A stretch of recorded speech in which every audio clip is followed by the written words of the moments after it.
Welcome to Tourlife, an immersive audio series where we explore the untamed adventures of the Cucamonga Kids. Tonight's episode, Stripped Down and Signed Up, transports us back to a pivotal moment in the band's history. Join us as we dive into this tale of resilience, unexpected alliances, and the transformative power of one woman's determination. This is Tourlife, Stripped Down and Signed Up.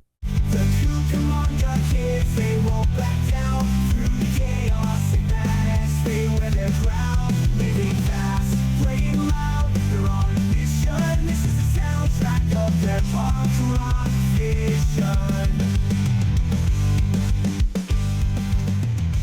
It's June 12th, 2024, on a hot and humid night in southern Illinois.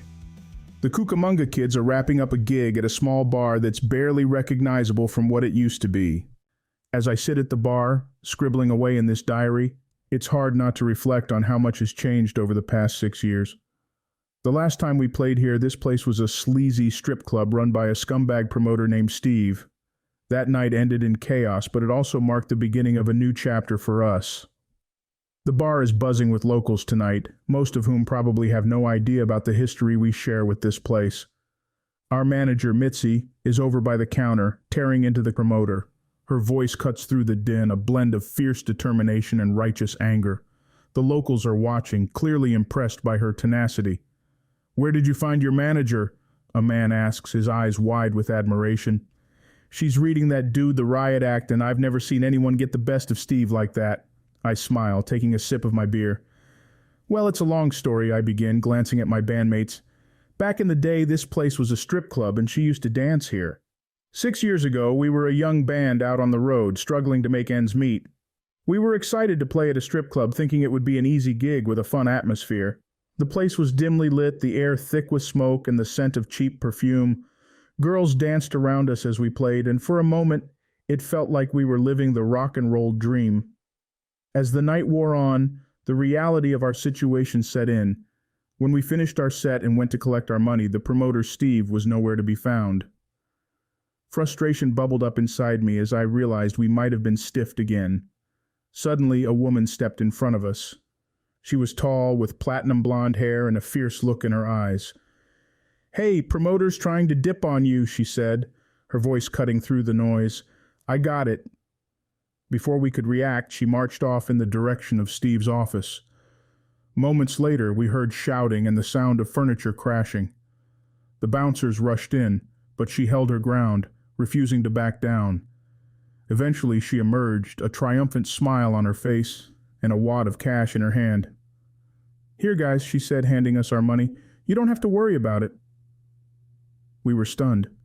This woman, who introduced herself as Mitzi, had just saved our night. We hung around until the club closed, watching as she worked the room with a confidence that left us in awe. She deftly handled the horny patrons, taking them for everything they had without batting an eye. As the night wound down, she came to sit with us. We had a few drinks and she started asking about the band. We told her about our struggles, the constant battle with shady promoters, and the uncertainty of life on the road. Mitzi listened intently, nodding as we spoke. "I've always dreamed of helping promote bands," she said, her eyes sparkling with enthusiasm. "I think I could help you guys. Get you better gigs, make sure you get paid, keep you on schedule." As the club closed, Mitzi got into another heated argument with Steve. This time, it ended with her quitting on the spot. She gathered her things and joined us outside. The night air was cool against our faces as we walked to our van, the weight of the world feeling a little lighter with her by our side.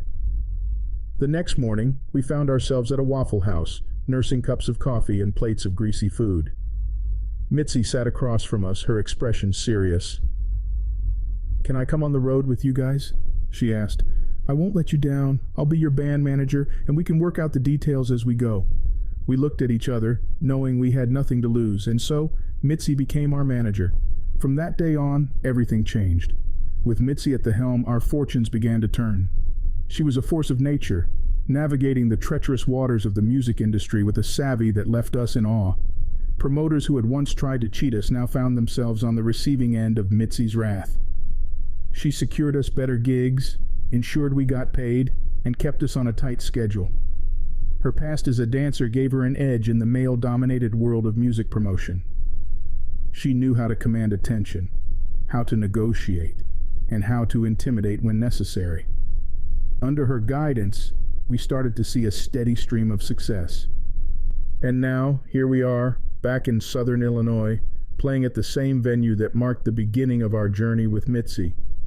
It's no longer a strip club, but the memories linger in the walls, and the locals remember the stories. As I sit here watching Mitzi argue with the promoter, I can't help but feel a deep sense of gratitude. She's been the best thing to happen to us, and her unwavering dedication has brought us to heights we never thought possible. As the night winds down, I close my diary, feeling a sense of closure. The Cucamonga Kids have come a long way from those early days of struggling on the road. We've faced countless challenges, but we've always come out stronger, thanks to Mitzi. The bar is emptying out, and my bandmates are packing up our gear. Mitzi walks over, a satisfied grin on her face. "Got your money," she says, handing me an envelope. "Thanks, Mitzi," I say, slipping the envelope into my jacket. "We couldn't have done it without you." She smiles, her eyes softening. "We're a team, Jimmy. Always have been, always will be." As we load up the van and head out into the night, I can't help but feel excited about the future. With Mitzi by our side, there's no telling how far we'll go. Tourlife is a roller coaster of highs and lows, but it's moments like these that make it all worthwhile. We've played in dive bars and grand theaters, faced hostile crowds and adoring fans, but through it all we've had each other. Mitzi's story is just one of many in the Tourlife Diaries, but it's a testament to the power of perseverance and the unexpected ways life can change for the better. As we continue our journey, I know there will be more challenges ahead, but with Mitzi's fierce determination and our unbreakable bond, we're ready for whatever comes next. Here's to the road, to the music, and to the incredible people who make it all possible. The Cucamonga Kids are just getting started, and the best is yet to come.